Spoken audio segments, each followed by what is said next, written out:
In the autumn of 1888, in the raw-boned settlement of Prospect Creek, Anders Larsen began to build his cabin, and his neighbors were certain he had taken leave of his senses. He was not building a home, he was building a coffin. The structure he raised was an absurdity, a grotesque caricature of a proper dwelling. Instead of the tight, honest walls of 12-inch pine logs that defined every other shelter in the valley, Anders was erecting two thin, parallel walls, leaving a yawning gap between them. The space was immense, a full 3 feet from the exterior skin to the interior one. It looked weak. It looked wasteful. It looked like the work of a man who did not understand the merciless arithmetic of a northern winter. Silas Croft, the man who had built nearly half the cabins in Prospect Creek, and whose hands were as familiar with the adze and saw as they were with his own children's faces, stood watching for a long while one afternoon. He chewed on a piece of dried jerky, his eyes narrowed in a mixture of pity and contempt. He finally walked over to the Norwegian, who was meticulously packing mud and moss into the chinking of the inner wall. Larsen. Anders looked up, his face calm, his blue eyes betraying no hint of agitation. He nodded. Croft. "You're wasting good timber on a foolish experiment," Silas stated. It was not an opinion. It was a declaration of fact from the valley's foremost authority on survival. "That gap, what is it for? You're building two cabins and neither of them strong enough to stand alone. A hard winter will shear the roof right off it." Anders Larsen wiped his hands on his trousers and looked at his strange, hollow-walled creation. He then looked towards the jagged, snow-dusted peaks that loomed over the valley. His answer was quiet, delivered with an accent that was still thick, despite 2 years in the territory. "It is for the snow." Silas Croft stared. He blinked once, then twice. He thought he had misheard. He asked Anders to repeat himself, and the answer was the same. The gap was for the snow. Silas let out a short, harsh laugh. The idea was monumentally stupid. It was almost comical. He walked away, shaking his head, ready to tell the men at the trading post about the mad Norwegian who planned to build his house out of winter itself. The story of Larsen's folly began that very day. What did this quiet, methodical shipwright from a land of cold seas understand about the physics of cold and snow that generations of hardened woodsmen had missed entirely? To understand the sheer madness of Anders's project in the eyes of his neighbors, one must first understand the tyranny of a Prospect Creek winter. It was not merely cold. It was an active, malevolent force that sought to invade every crack and crevice, to steal the life from anything that was not constantly, vigilantly fighting back. The standard cabin, even one built by a master like Silas Croft, was a fortress under perpetual siege. It was a single wall of thick, chinked logs, a barrier against the wind, but a poor one against the penetrating cold. Heat in these cabins was a localized phenomenon. It radiated from the cast-iron stove that sat in the center of the single room, a ravenous god that demanded constant tribute. Life was lived in a small radius around this stove. To sit near it was to have your face bake while your back froze. Venture more than 10 feet away, and the temperature would plummet. The corners of the room were often thick with frost, a delicate, beautiful filigree of ice that spoke of a desperate losing battle. The windows, if a cabin was fortunate enough to have them, were opaque, with frozen condensation from November until April. Water buckets left too far from the fire would be solid blocks of ice by morning. The consumption of fuel was staggering. A family needed to fell, buck, split, and stack at least 15, sometimes 20 cords of hardwood to survive the winter. The work was endless. It began as soon as the spring thaw allowed and did not end until the first snows flew. The sound of the axe and the cross-cut saw was the valley's anthem.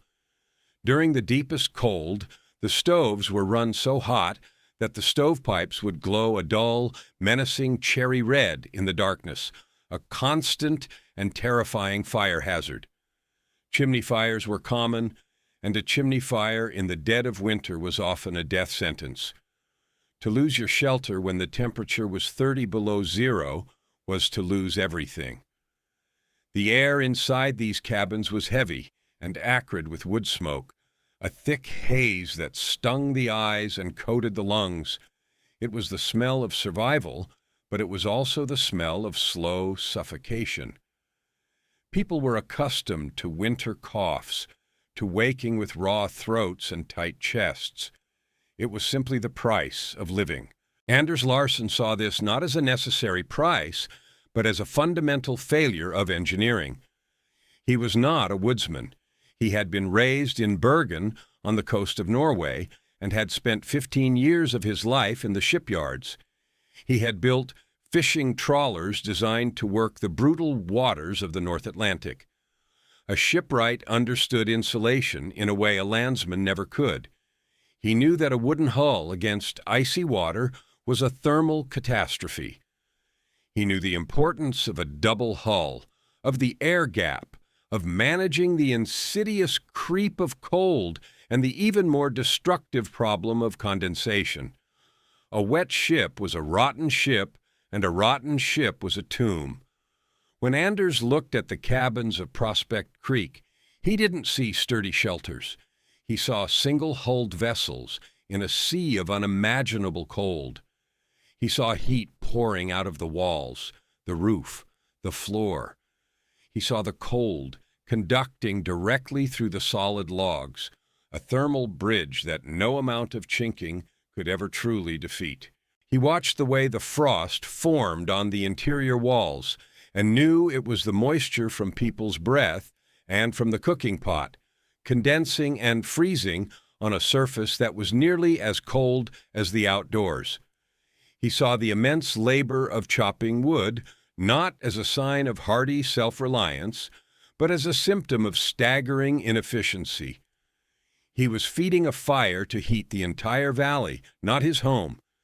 He knew there had to be a better way. His motivation was not intellectual curiosity. It was the quiet, fierce determination of a father who looked at his wife, Ilara, and their 2 small children, and refused to accept that they must spend 5 months of every year huddled and shivering in a smoky, frost-rimmed box. He would not build a fortress. He would build a thermos. The construction of Larsson's Folly occupied the rest of the autumn. Anders worked with a placid, unhurried deliberation that further infuriated the practical men of the valley. They valued speed and rough, effective strength. Anders valued precision.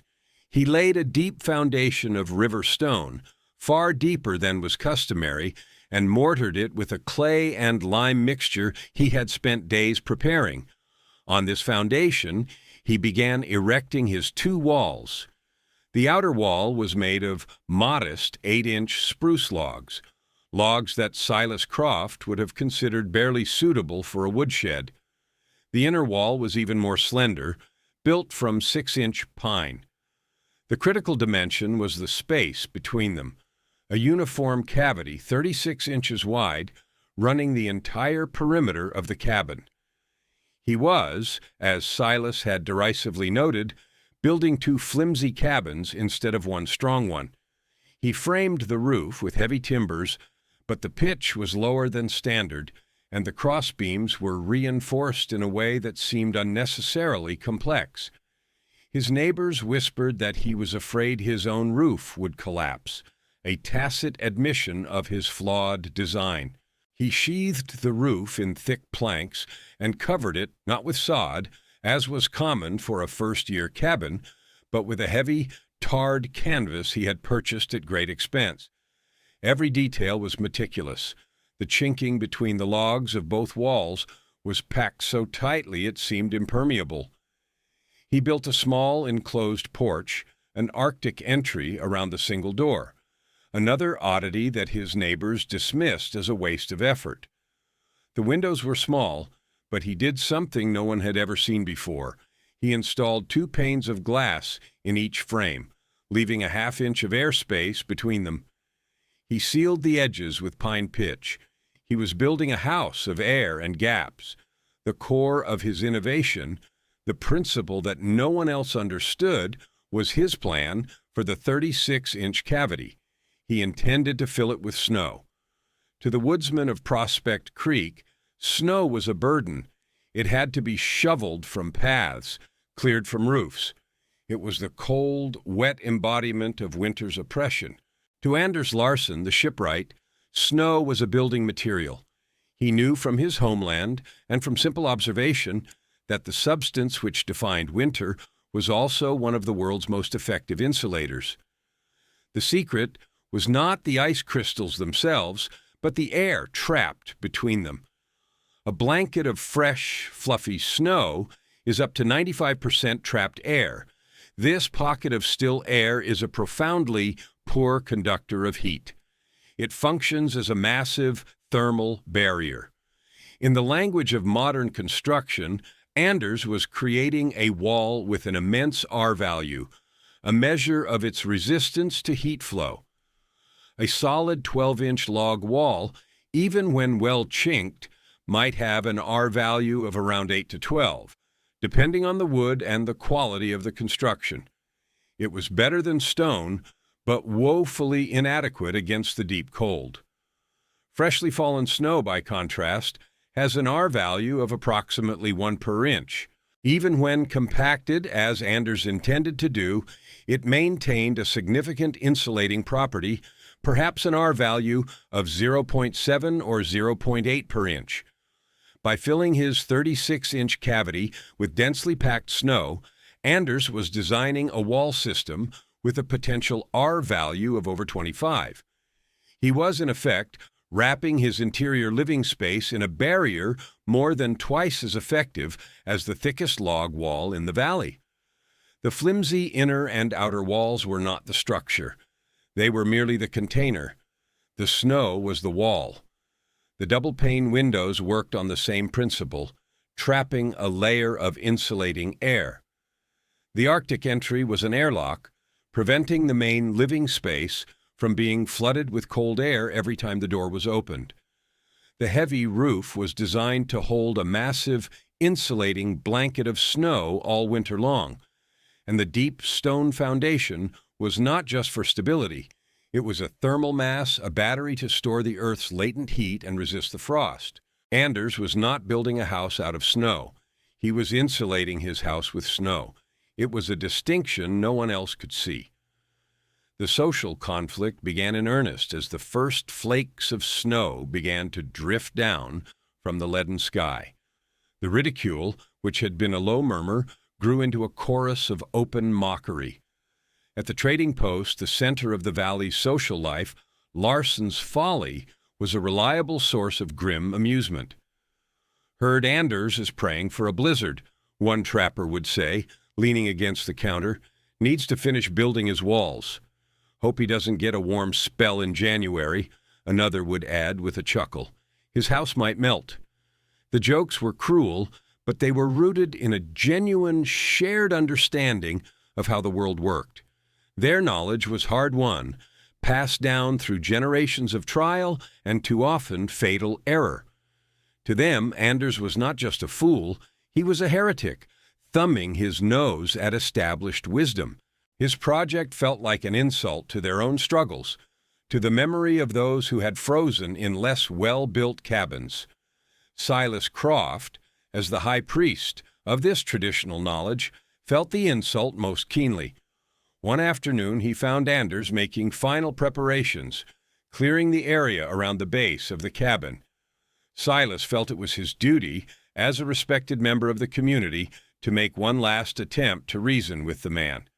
"Anders," he began, his tone more somber than mocking, "I want you to understand what will happen. I'm not saying this to be cruel. I'm saying it because you have a wife and children in there." Anders stopped his work and gave Silas his full, quiet attention. "Heat rises. We all know that," Silas explained as if to a child. "But it also moves outwards. Your stove will heat your inner wall.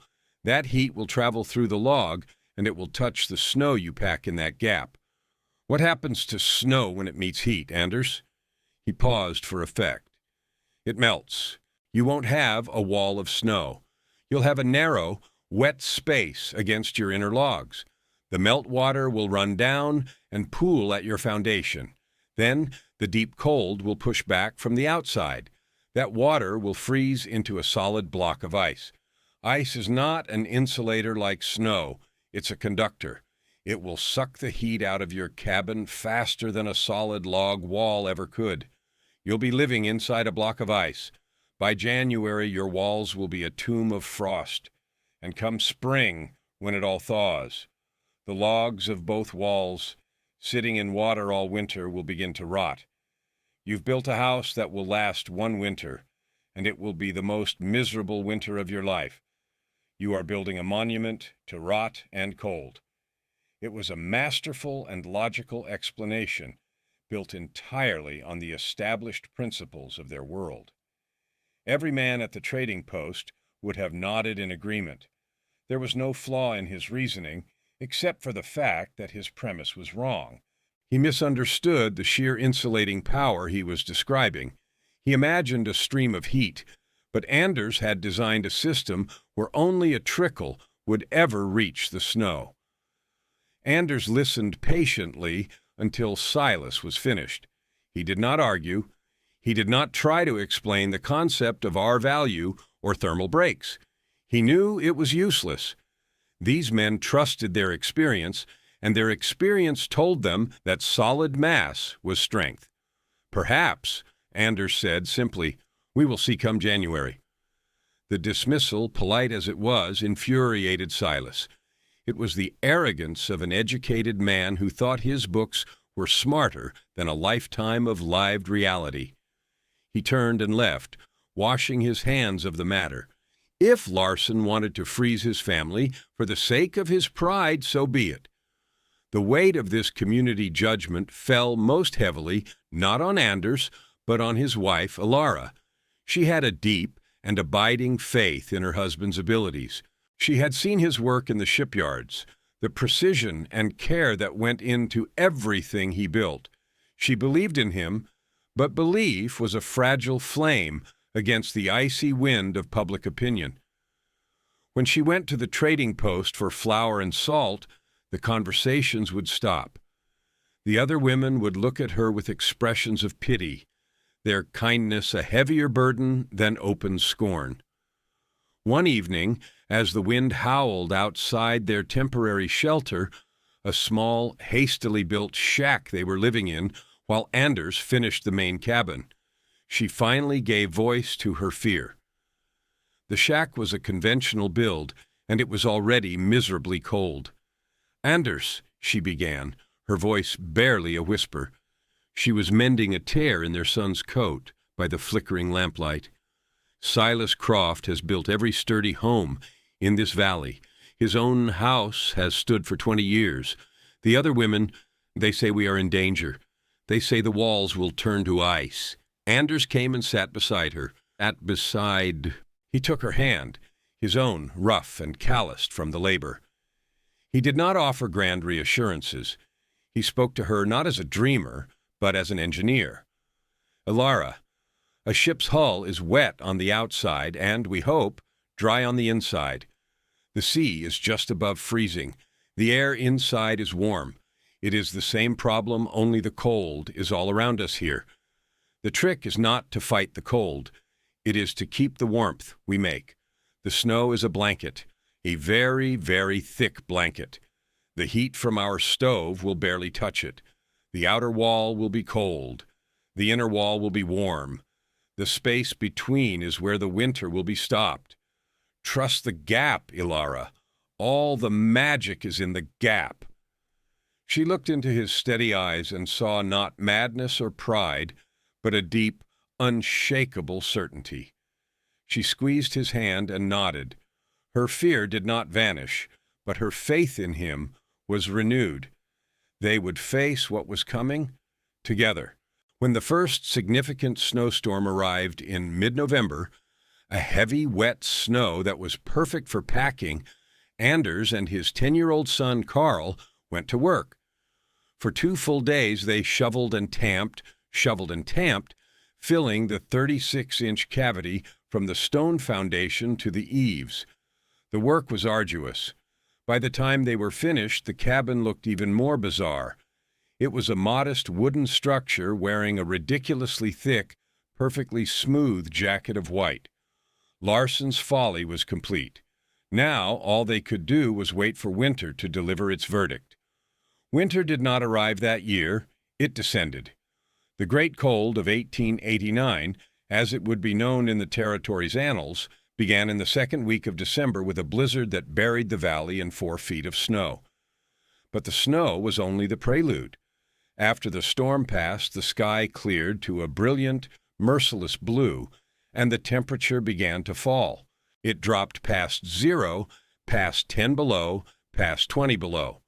For 3 consecutive weeks, the mercury in the official thermometer at the assayer's office never once rose above minus 20 degrees Fahrenheit. The wind came, a dry, razor-sharp gale from the northwest that scoured the landscape and drove the effective temperature into the realm of pure survival. The river froze 6 feet deep. Trees, their sap frozen solid, exploded in the forest with a sound like a rifle shot. It was a cold that found its way through the thickest wool, the heaviest leather. It was a cold that felt personal, an invasive presence that leached the warmth from blood and bone. For the people of Prospect Creek, life became a grim, static tableau of suffering. In the conventional cabins, the battle was being lost. The stoves, which had been hungry gods, were now insatiable demons. They were fed around the clock, their iron sides glowing with a terrifying heat. The air in the cabins was a stratified misery. Near the ceiling, it was thick with smoke and scorching hot. At floor level, it was a pool of glacial cold. Water spilled on the floorboards froze in minutes. The inner walls of Silas Croft's own home, a model of traditional craftsmanship, were coated in a half-inch thick layer of opaque white frost. He could scratch his name in it. To sleep, families huddled together under every blanket they owned, their breath pluming in the frigid air of their own homes. The fuel supplies, which had seemed so abundant in October, were dwindling at an alarming rate. Men were forced to venture out into the life-threatening cold to fell more trees, their axes ringing brittly in the frozen air. Frostbite became a constant danger. A neighbor to the south, running his stovepipe too hot for too long, ignited a pocket of creosote. His chimney fire lit up the night, a pillar of orange against the snow. By a miracle, the men of the valley were able to get it under control before it consumed the house. But the family had to spend 2 nights with Silas's family, their presence straining his own meager resources. Sickness spread, deep, rattling coughs that settled in the lungs and did not leave. The elderly and the very young were most at risk. It was a season of fear, of shivering, and of constant, exhausting labor, simply to keep the cold at bay. Inside the Larson cabin, it was another world. When the great cold descended, Anders kept the door to the Arctic entry shut and the inner door sealed. The thick blanket of snow he had packed into the walls was now joined by another 4 feet on the roof. His house was a burrow nestled deep inside an insulating cocoon of winter itself. The stove in the center of the room was not roaring. It burned with a low, steady, almost lazy flame. Anders fed it a few small logs every few hours, a fraction of the fuel his neighbors were burning, and the result was breathtaking. There was no frost on the interior walls, None. Ilara could press her palm flat against the inner pine logs, and they felt merely cool, like the wall of a cellar in summertime, not the icy surface of a frozen tomb. The double-pane windows were clear, offering a view of the beautiful, deadly world outside. The children, Carl and his younger sister Sophia, were not huddled by the fire. They were playing on the floor, on a bearskin rug in the middle of the room, dressed in simple wool shirts, not bundled in layers of outerwear. Ilara worked at her loom, her fingers nimble, her sleeves rolled to her elbows. The air was not thick with smoke. It was clean and clear, and the temperature was shockingly, impossibly uniform. Whether you stood near the stove or in the farthest corner, the warmth was consistent. It was a gentle, enveloping comfort, a pocket of defiant spring in the heart of a world frozen solid. A neighbor, having run out of salt, had braved the wind to knock on their door. When Anders opened the inner door, the man, his face a mask of ice and misery, had simply stared, speechless. He was hit not by a blast of heat, but by a wall of calm, quiet, impossible warmth. He stammered his request for salt, his eyes darting around the comfortable room, at the children playing, at the clear windows. He took the salt and left, his mind reeling. The story he told back at his own frigid cabin was not of a madman's folly, but of a magician's parlor. The rumors began to shift. The mockery was replaced by a grudging, fearful suspicion. No one could be that comfortable. It was unnatural. The initial theory was that Anders had some new, secret type of stove, a miracle of iron and efficiency he had brought from the old country. Others whispered that he was burning green wood, a foolish and dangerous practice to get more heat. But that made no sense. The smoke from his chimney was a thin, pale wisp, not the thick black plume of a struggling fire. The mystery of Larsen's folly deepened as the cold intensified. The cabin stood there, half buried in snow, looking from the outside like any other snowbound structure, but whispers of the impossible comfort within began to circulate through the frozen valley. The breaking point for Silas Croft came on the morning of January 12th. The assayer's new mercury thermometer, kept in a sheltered box outside his office, registered minus 42 degrees Fahrenheit.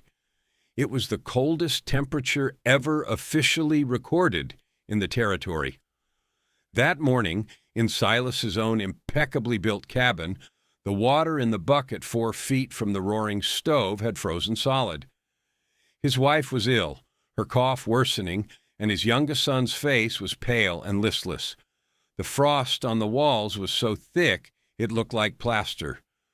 He was burning through his woodpile at a rate that meant he would be out of seasoned hardwood by February, forced to burn inferior pine and risk a chimney fire. He was a master builder, the most respected man in his trade, and his family was suffering. He was failing, and the stories about the Larsen cabin, of shirt sleeves and children playing on the floor, gnawed at him. It was an affront to his expertise, an insult to the laws of nature as he knew them. Pride warred with desperation. Finally, desperation won. He could not stand it any longer. He had to see for himself. This was no longer about community ridicule. It was about survival and professional integrity. If Larsen had discovered something, he had to know what it was. And if he was a liar, he had to be exposed. He pulled on his heaviest coat, wrapped his face in wool, and walked to the assayer's office. He borrowed the precious thermometer, a calibrated instrument of scientific fact. Armed with this tool, he would put an end to the mystery.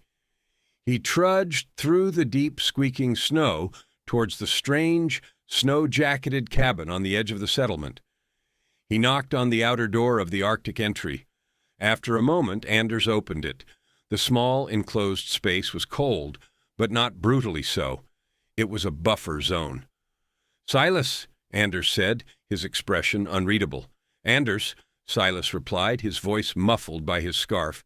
"I need to see. I need to measure." He held up the thermometer. Anders simply nodded and opened the inner door. The sensation was staggering. It was not a blast of oven-like heat, but a complete and total absence of cold. The air was warm, still, and clean. Silas unwrapped his scarf, his skin tingling as the feeling returned to his frozen face. He saw Alara humming quietly as she kneaded bread dough on the table. He saw the two children building a little house of wood scraps on the floor. He took a deep, shuddering breath, and the air did not sting his lungs. He looked at the thermometer in his hand. In the Arctic entry, it had read 10 degrees below zero. Now, inside the main room, the mercury was climbing, steadily and surely. He walked to the center of the room and hung the thermometer on a nail, away from the direct influence of the stove. Then he and Anders stood in silence, watching. The mercury crept past 30 degrees, past 40, past 50. It finally came to rest at a staggering 68 degrees Fahrenheit. 68 degrees. It was a temperature from another season, another world. The difference between the outside and the inside was 110 degrees. "What was the temperature in your cabin this morning, Silas?" Anders asked, his voice gentle, without a trace of triumph. Silas could barely speak. 40, he croaked. "Maybe 45 if you stood by the stove. The walls are frozen." Anders gestured for him to come closer to the inner wall. "Touch it." Silas reached out a hand and pressed his palm against the smooth pine logs. It was cool, but it was the coolness of wood, not ice. He estimated its temperature at 60 degrees, perhaps. There was no condensation, no frost, nothing. He then walked over to one of the double-pane windows. He could see the intricate frost patterns on the outer pane of glass, but the inner pane was completely clear and dry to the touch. "The fuel," Silas said, his mind racing. "How much are you burning?" Anders led him to the wood box. It was a quarter full. "I fill this once a day," he said, "sometimes less." Silas did a quick calculation in his head. It was less than half of what he was burning. It was likely a third of what some families were burning. Half the work, half the danger for this impossible comfort. The data was irrefutable, laid bare by the scientific instrument in his hand and the evidence of his own senses. The temperature, 68 degrees. The exterior temperature, minus 42 degrees. Fuel consumption, less than half of the standard. The wall surface temperature, 60 degrees. Every single number was a testament to his own ignorance and Anders Larsson's quiet genius. He stood in the middle of the warm, peaceful room, a fortress of tranquility in the heart of the great cold. He looked at the healthy, comfortable family, living a life that should have been impossible. He looked at the gentle fire in the stove. He looked at the strange, double-walled construction that he had mocked, that the entire valley had declared a fool's errand. And he understood. The heat was not escaping.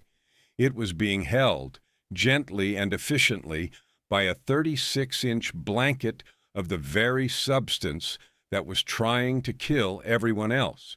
Silas Croft, a man whose pride was as solid as the foundations he laid, turned to face Anders Larsson. The moment was heavy with the weight of tradition, of ego, of a lifetime of certainty being shattered. He met the Norwegian's calm, patient gaze. "I was wrong," Silas said. The words came out slowly, each one a heavy stone. Simply, completely, wrong. He took a deep breath of the warm, clean air. "This works," he said, with a tone of awe. "Anders, you have to show me how." The concession from Silas Croft, delivered with the blunt honesty of a man admitting a fundamental truth, changed everything in Prospect Creek. When the great cold finally broke in late February, Silas did not hide what he had seen. He spoke of it at the trading post, not with shame, but with the zeal of a convert. He described the numbers on the thermometer. He described the children playing on the floor. He described the tiny, lazy fire and the mountain of warmth it produced. He silenced the remaining scoffers with the sheer, undeniable weight of his authority. If Silas Croft said it worked, it worked. That spring, as the meltwater dripped from the eaves, Silas was the first to approach Anders, not as a critic, but as a student. He asked Anders to help him design a new cabin for his eldest son, who was getting married. Together they drew plans in the dirt floor of Anders's cabin, plans that included a deep foundation, an Arctic entry, double-pane windows, and the signature 36-inch wall cavity. The Larson Wall, as it came to be known, was no longer a folly. It was the future.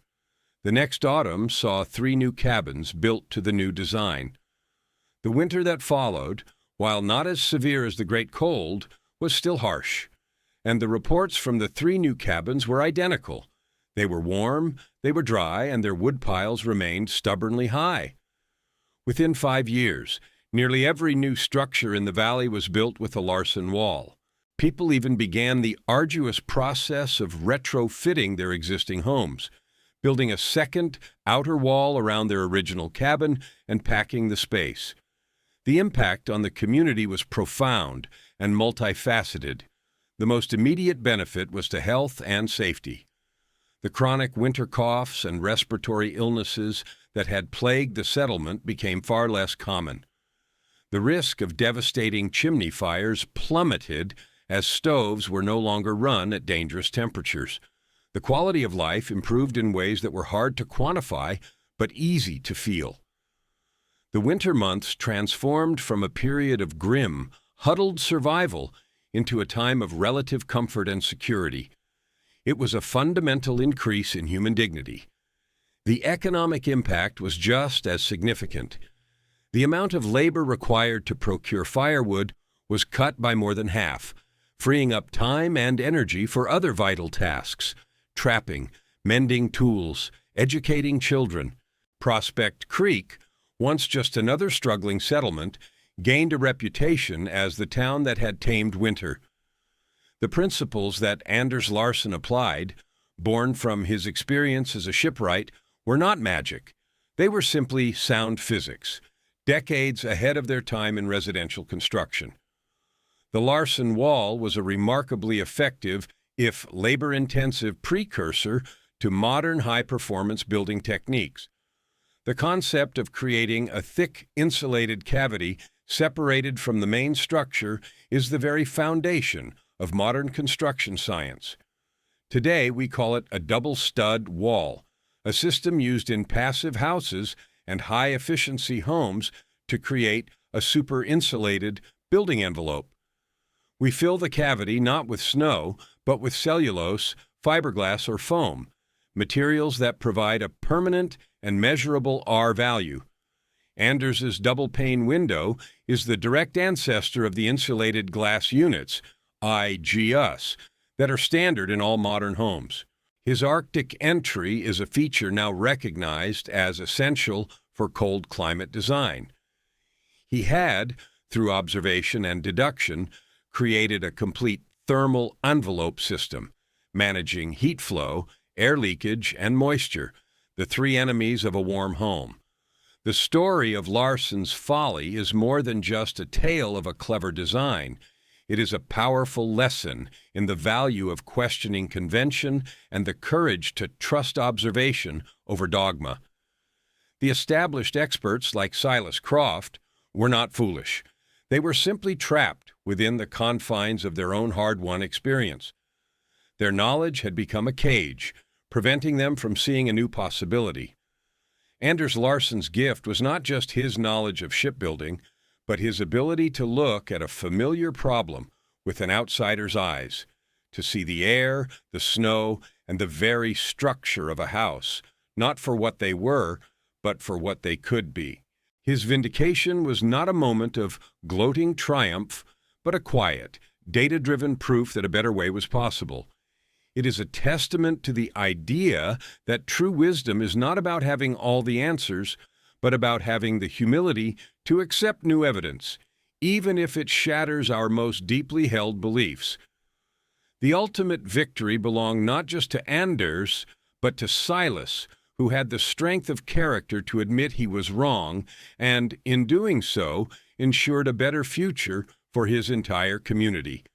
This narrative is a fictionalized account based on historical principles of construction and insulation for entertainment and educational purposes only. The characters, location, and specific events depicted are entirely fictional. The construction methods described are historical and may not meet modern building codes, safety standards, or engineering requirements. Any attempt to replicate such a structure should only be undertaken after consulting with licensed architects, engineers, and local building authorities to ensure compliance with all current laws and safety protocols. Do not attempt to build any structure based solely on this narrative.